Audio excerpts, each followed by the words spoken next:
आप सबके बीच में आ गया हूँ कुछ नए शेयरों के साथ। तो आज के हमारे शेयर हैं, अब यूक्रेन या फिर रशिया, ये जो लड़ाई हो रही है इसमें नुकसान किसका हो रहा है? वो लोग ज़मीन के लिए लड़ रहे हैं, पर ये देख रहे हैं कि कितनी मासूम ज़िंदगियाँ यूं ही तबाह हो रही हैं। तो चाहे वो लड़ाई हिंदुस्तान की हो, पाकिस्तान की हो, फिर यूक्रेन या रशिया की हो, मगर भुगतना सिर्फ आम लोगों को पड़ता है, वो मासूम लोगों को पड़ता है जिनको इन सब के से कुछ लेना देना ही नहीं है। तो आज मैं उस दर्द को टच करने की कोशिश करूँगा। उम्मीद करता हूँ आप मेरा साथ देंगे, मेरी इसको गज़ल को पसंद करेंगे। तो आइए हम शुरू करते हैं। एक शेर से मैं शुरू करना चाहूँगा कि किलकारियों से ज़्यादा बम और गोलियों के शोर हो गए, कि किलकारियों से ज़्यादा बम और गोलियों के शोर हो गए। इतना घना हुआ अंधेरा कि अपने ही अपनों से बेवजह दूर हो गए। और यूं तो सरकार के पैसों से बनी कई इमारतें गिरी, और यूं तो सरकार के पैसों से बनी कई इमारतें गिरी, पर बेवजह कईयों के पसीनों से बने सपनों के महल भी चूर चूर हो गए। मतलब होता है ना कि इंसान ज़िंदगी भर मेहनत करता है, एक एक पैसे जोड़ता है और अपना घर बनाता है। मतलब ऐसी सिचुएशन में कौन देखता है कि किसके कितने पैसे लगे, कितनी मेहनत लगी है, सब तबाह। तो भाई आगे का शेर है, मतलब सब कुछ ठीक था, जवानों ने हमारे सिपाहियों ने सोचा था कि चलो सब कुछ ठीक है, तो अब घर जाके हम अपना परिवार संभालेंगे। मतलब ये मैं उन देशों की नहीं बात कर रही है, हमारे देश की बात कर रहा हूँ मैं।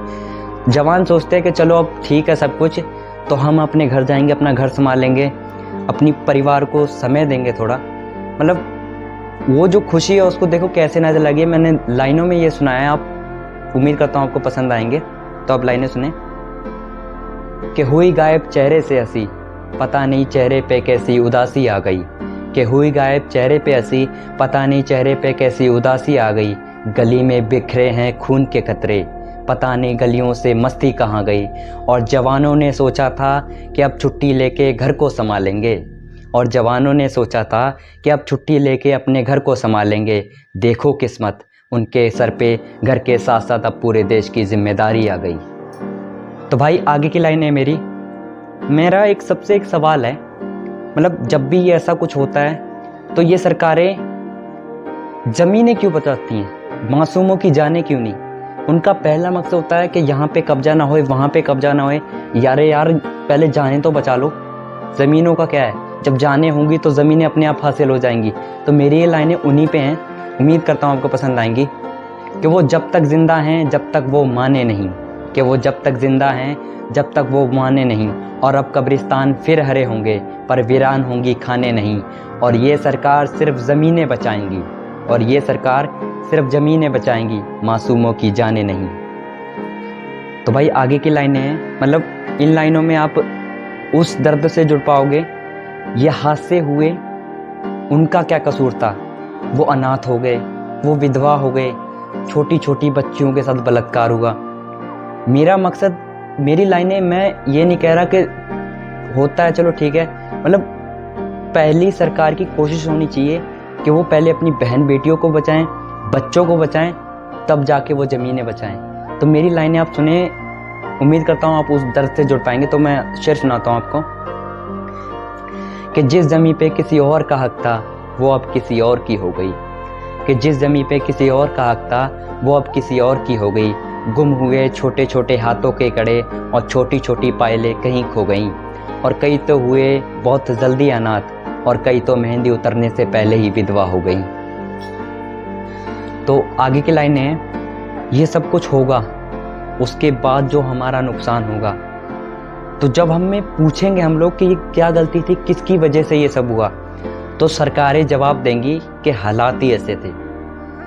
तो मतलब अगर आपको यही जवाब देना है तो आप ऐसी सिचुएशन क्रिएट क्यों करते हैं? तो मेरी उन्हीं पे लाइनें हैं, आप इन लाइनों से जुड़ पाएंगे। आप लाइनें सुने कि गलती हालातों की थी, हालातों को कसूरवार ठहराया जाएगा। कितने बच्चे, कितनी लुटी आबरू, कितने मरे, हमें सब झूठ बताया जाएगा। कि कितने बच्चे, कितनी लुटी आबरू, कितने मरे, हमें सब झूठ बताया जाएगा।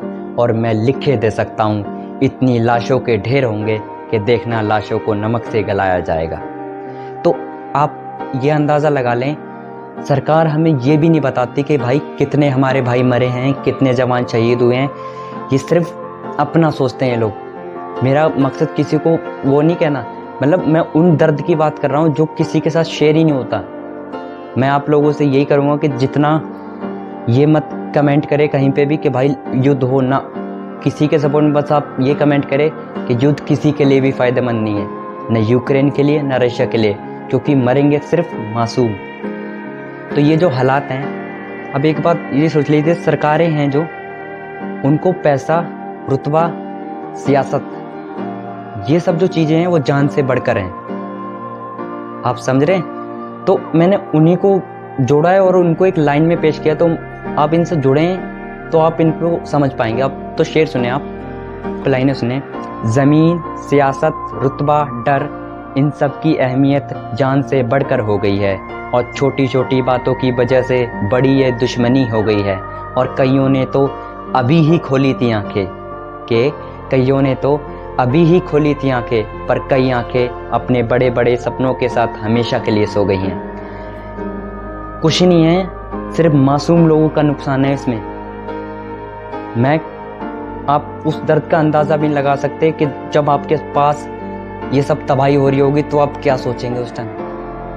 वो जो दर्द होगा, वो जो उस टाइम वो लोग महसूस कर रहे हैं, क्या आप उसका 1% भी महसूस कर पा रहे हैं? तो भाई आगे की लाइनें हैं। तो अब मैंने सारे दर्द के साथ जोड़ा है। तो एक फ़ौजी उस टाइम क्या सोच रहा है? ये युद्ध चल रहा है, एक फ़ौजी होता है जिसको फ़र्क नहीं पड़ता कि उसकी फैमिली रहे या ना रहे, मगर उसके लिए पहला हक होता है कि उसका देश हमेशा रहना चाहिए।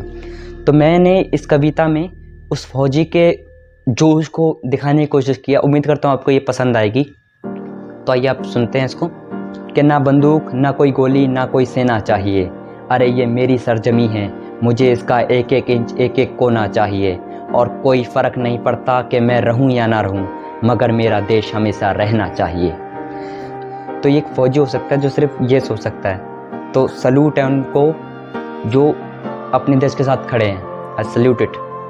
तो भाई आखिरी कविता पढ़ के आपसे अलविदा लूँगा। उम्मीद करता हूँ आपको पसंद आएगी। तो मैं ये कहना चाहता हूँ कि युद्ध किसी का भी हो, नुकसान तो मासूम का ही है। तो आप लाइनें सुने। कि बड़े बड़े घर गिरे, बंद हुए कई मासूमों के नैन हैं, फ़र्क बस इतना है, पहले इंडिया और पाकिस्तान थे, अब रशिया और यूक्रेन है। तो थैंक यू गाइस। अगर आपको वीडियो अच्छा लगा हो तो लाइक और सपोर्ट कर दे अपने भाई को। धन्यवाद।